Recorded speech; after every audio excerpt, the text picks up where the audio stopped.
Chapter 1। Sigma male क्या होता है? समझ की गहराई। जब हम सिग्मा मेल की बात करते हैं तो ये सिर्फ एक पर्सनालिटी टाइप नहीं होता, बल्कि एक ऐसा माइंडसेट और जीवन जीने का तरीका है जो भीड़ से अलग होता है।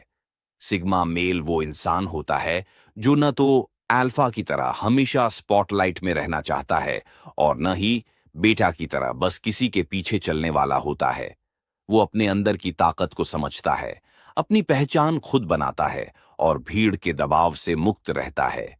सिग्मा मेल की सबसे बड़ी खासियत ये होती है कि वो किसी भी सोशल हायरार्की या स्टेटस से परे होता है। उसे न तो अप्रूवल चाहिए होता है और न ही वो किसी के मान सम्मान के पीछे भागता है। वो खुद को इतना डीपली समझता है कि उसे बाहर की दुनिया की वैलिडेशन की जरूरत नहीं पड़ती। सिग्मा मेल अकेला हो सकता है, लेकिन वो कभी अकेलापन महसूस नहीं करता क्योंकि उसने अपने अंदर की गहराई को खोज लिया होता है। इसके लिए उसे दूसरों की नजरों से अलग अपने नियमों पर जीना पड़ता है, जिससे वो अक्सर मिसअंडरस्टूड होता है। लेकिन सच ये है कि सिग्मा मेल की जर्नी सबसे कठिन होती है क्योंकि उसे खुद की आवाज सुननी पड़ती है और भीड़ के शोर में अपनी इंडिविजुअलिटी को बचाए रखना होता है। ये कोई सुपरफिशियल लेबल नहीं, बल्कि एक इंटरनल अवेकनिंग है जो हर सिग्मा मेल के अंदर धीरे धीरे पैदा होती है। समझिए, सिग्मा मेल होने का मतलब खुद से सच्चा होना है, अपने डर, कमजोरियों और इच्छाओं के साथ पूरा ईमानदार रहना। यही वो गहराई है जो सिग्मा मेल को भीड़ से अलग बनाती है। इस चैप्टर में हमने सिग्मा मेल की बेसिक पहचान की बात की, पर अब हम अगली चैप्टर्स में विस्तार से जानेंगे कि अल्फा, बीटा और सिग्मा में असली फर्क क्या है और कैसे सिग्मा मेल अपने जीवन को पूरी तरह से खुद नियंत्रित करता है। अध्याय 2। अल्फा, बीटा और सिग्मा। असली फर्क क्या है? जब हम इंसानी पर्सनैलिटी टाइप्स की बात करते हैं तो अक्सर अल्फा और बीटा की चर्चा होती है, लेकिन सिग्मा एक ऐसा नाम है जो इन दोनों के बाहर की दुनिया को दर्शाता है। अल्फा वो इंसान होता है जो भीड़ में सबसे आगे चलता है, जो दिखावा करता है, अपनी ताकत और अथॉरिटी को ओपनली साबित करता है और ज्यादातर सोशल हायरार्की में ऊपर होता है। बीटा आमतौर पर पीछे चलने वाला, सहमति देने वाला और समाज की एक्सेप्टेड नॉर्म्स को फॉलो करने वाला होता है। लेकिन सिग्मा इन दोनों की परिभाषाओं को तोड़ता है। सिग्मा वो होता है जो न लीडर बनना चाहता है न फॉलोअर। वो इंडिपेंडेंट होता है, अपनी दुनिया खुद बनाता है और अपनी एनर्जी कहीं भी वेस्ट नहीं करता। अल्फा जहां दिखता है, बोलता है और अपनी पहचान बनाता है, वहीं सिग्मा अपने काम से पहचान बनाता है, बिना किसी को दिखाए। बीटा जहां सुरक्षा और एक्सेप्टेंस के लिए भीड़ में शामिल हो जाता है, सिग्मा उस भीड़ से बाहर खड़ा रहता है, अपनी रूल्स के साथ।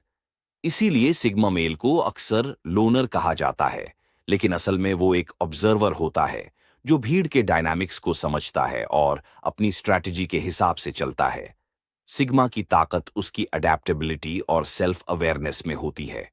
वो सोशल प्रेशर में नहीं आता, बल्कि खुद को और अपने गोल को सबसे ऊपर रखता है। ये भी समझना जरूरी है कि सिग्मा मेल का नेचर इगोइस्टिक नहीं होता, बल्कि वो ह्यूमिलिटी के साथ खुद को जानता है। अल्फा के मुकाबले उसकी पावर ज्यादा क्वाइट और स्थिर होती है। इसलिए सिग्मा, अल्फा और बीटा के बीच एक तीसरा रास्ता है, जहां कोई भीड़ का हिस्सा नहीं होता, लेकिन पूरी दुनिया उसकी रिस्पेक्ट करती है, बिना उसे समझे भी। ये फर्क जानना जरूरी है ताकि हम खुद को सही ढंग से पहचान सकें और अपनी जिंदगी में सही चॉइसेस कर सकें। चैप्टर 3। सिग्मा मेल की पर्सनैलिटी ट्रेट्स क्यों होते हैं अलग? सिग्मा मेल की पर्सनैलिटी में कुछ खास ट्रेट्स होते हैं जो उन्हें भीड़ से अलग करते हैं। सबसे पहली बात, सिग्मा मेल हमेशा इंट्रोस्पेक्टिव होता है, मतलब वो खुद के अंदर झांकता रहता है और अपनी कमजोरियों और ताकतों को समझता है। उसे सुपरफिशियल चीजों में कोई दिलचस्पी नहीं होती। वो डीप कॉन्वर्सेशंस पसंद करता है और मीनिंगफुल रिलेशनशिप्स को प्राथमिकता देता है। सिग्मा मेल सोशल सिचुएशंस में पैसिव ऑब्जर्वर होता है, जो हर चीज को समझने की कोशिश करता है, बिना जल्दी से कोई जजमेंट बनाए। वो इमोशनली सेल्फ सफिशिएंट होता है, मतलब उसकी खुशियां और संतोष दूसरों पर निर्भर नहीं करते। उसकी कॉन्फिडेंस नॉइजी नहीं होती, वो शांत और स्थिर होती है, जो अंदर से आती है। सिग्मा मेल का क्यूरियोसिटी लेवल बहुत हाई होता है। वो नई चीजें सीखने और खुद को बेहतर बनाने में विश्वास रखता है। वो अपनी पर्सनल बाउंड्रीज को बहुत क्लियरली डिफाइन करता है और किसी के भी गलत प्रभाव में आने से बचता है। इसके साथ ही सिग्मा मेल अक्सर अनकन्वेंशनल होता है।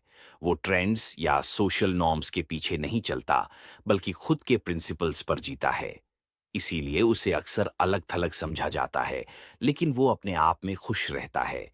ये ट्रेट्स उसे एक ऐसा इंसान बनाते हैं जो भीड़ के बीच अपनी इंडिविजुअलिटी को खोता नहीं और जिसकी पर्सनैलिटी एक रहस्यमय लेकिन आकर्षक ऑरा लेकर आती है। चैप्टर 4, क्यों सिग्मा मेल भीड़ से अलग चलते हैं। उनकी सोच और व्यवहार। सिग्मा मेल भीड़ से इसलिए अलग चलता है क्योंकि उसकी सोच ही अलग होती है। जब बाकी लोग सोशल एक्सेप्टेंस, पॉपुलैरिटी या कंपटीशन में फंसे होते हैं, सिग्मा मेल अपनी प्रायोरिटीज पर ध्यान देता है। उसकी सोच में हमेशा खुद की ग्रोथ, इनर पीस और फ्रीडम होती है। वो समझता है कि भीड़ में खो जाना आसान है, लेकिन उससे कुछ हासिल नहीं होता। इसलिए वो खुद की वैल्यू को पहले रखता है और कभी भी दूसरों की एक्सपेक्टेशंस के लिए खुद को कॉम्प्रोमाइज नहीं करता। सिग्मा मेल की सोशल बिहेवियर भी यूनिक होती है। वो ज्यादा बोलता नहीं, लेकिन जो बोलता है उसमें गहराई होती है। वो लोगों की बात सुनता है, समझता है और फिर अपनी राय बनाता है।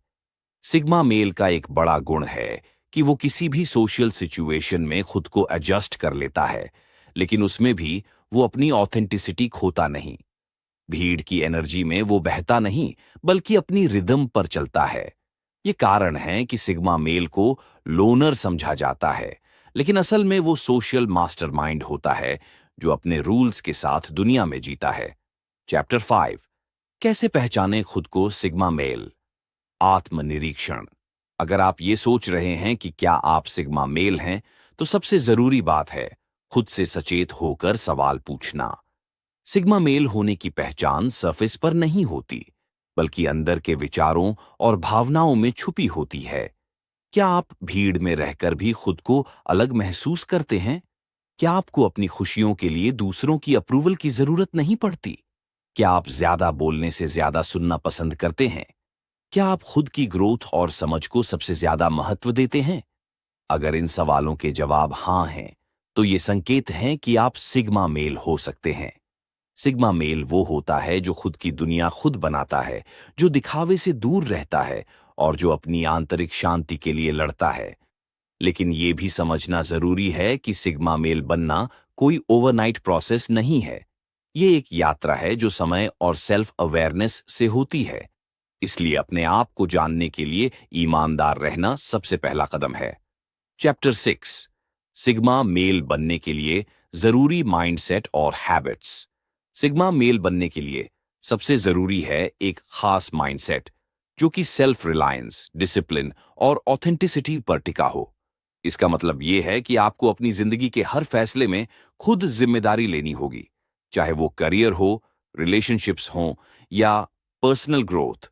सिग्मा मेल की आदतों में सबसे पहली है डेली सेल्फ रिफ्लेक्शन, यानी हर दिन खुद के बारे में सोचना, अपनी भावनाओं और सोच को समझना। इसके बिना आप अपने असली सेल्फ से कनेक्ट नहीं कर पाएंगे। दूसरा जरूरी हैबिट है गोल सेटिंग और उन पर लगातार काम करना, बिना डिस्ट्रैक्शंस में फंसे। सिग्मा मेल डिस्ट्रैक्शंस से बचता है क्योंकि वो जानता है कि वक्त कीमती है। तीसरी बात है इमोशनल रेगुलेशन, मतलब अपने इमोशंस को समझना, उन्हें दबाना नहीं, लेकिन अनकंट्रोल्ड भी नहीं होने देना। इसके साथ ही सिग्मा मेल के लिए बाउंड्रीज बनाना बेहद जरूरी होता है, ताकि लोग उसकी एनर्जी को रिस्पेक्ट करें। और सबसे महत्वपूर्ण हैबिट है लर्निंग माइंडसेट, हमेशा नया सीखने की चाह, क्योंकि सिग्मा मेल जानता है कि नॉलेज से ही पावर आती है। ये माइंडसेट और हैबिट्स आपको भीड़ से अलग खुद के सबसे मजबूत वर्जन तक ले जाएंगी। चैप्टर 7, सिग्मा मेल की जिंदगी में चुनौतियां और उनकी हैंडलिंग। सिग्मा मेल बनने की यात्रा आसान नहीं होती और उसमें कई चुनौतियां आते हैं। सबसे पहला चैलेंज होता है सोशल आइसोलेशन, क्योंकि सिग्मा मेल अपने प्रिंसिपल्स पर जीता है, इसलिए अक्सर अकेला महसूस कर सकता है। दूसरी चुनौती होती है मिसअंडरस्टूड होना, क्योंकि दुनिया उन लोगों को नहीं समझती जो भीड़ से हटकर चलते हैं। कई बार सिग्मा मेल को लोग एरोगेंट या डिस्टेंट समझ लेते हैं, जबकि वो बस अपने आप में सेंटर्ड होता है। तीसरी बड़ी चुनौती होती है इंटरनल कॉन्फ्लिक्ट। जब कभी सिग्मा मेल को लगता है कि कहीं वो बहुत अलग तो नहीं हो गया, कहीं उसकी आइसोलेशन उसकी ग्रोथ में बाधा तो नहीं बन रही। लेकिन सिग्मा मेल के लिए सबसे बड़ी ताकत होती है इन चैलेंजेस का सामना करना, खुद से लड़ना और अपने विजन पर कायम रहना।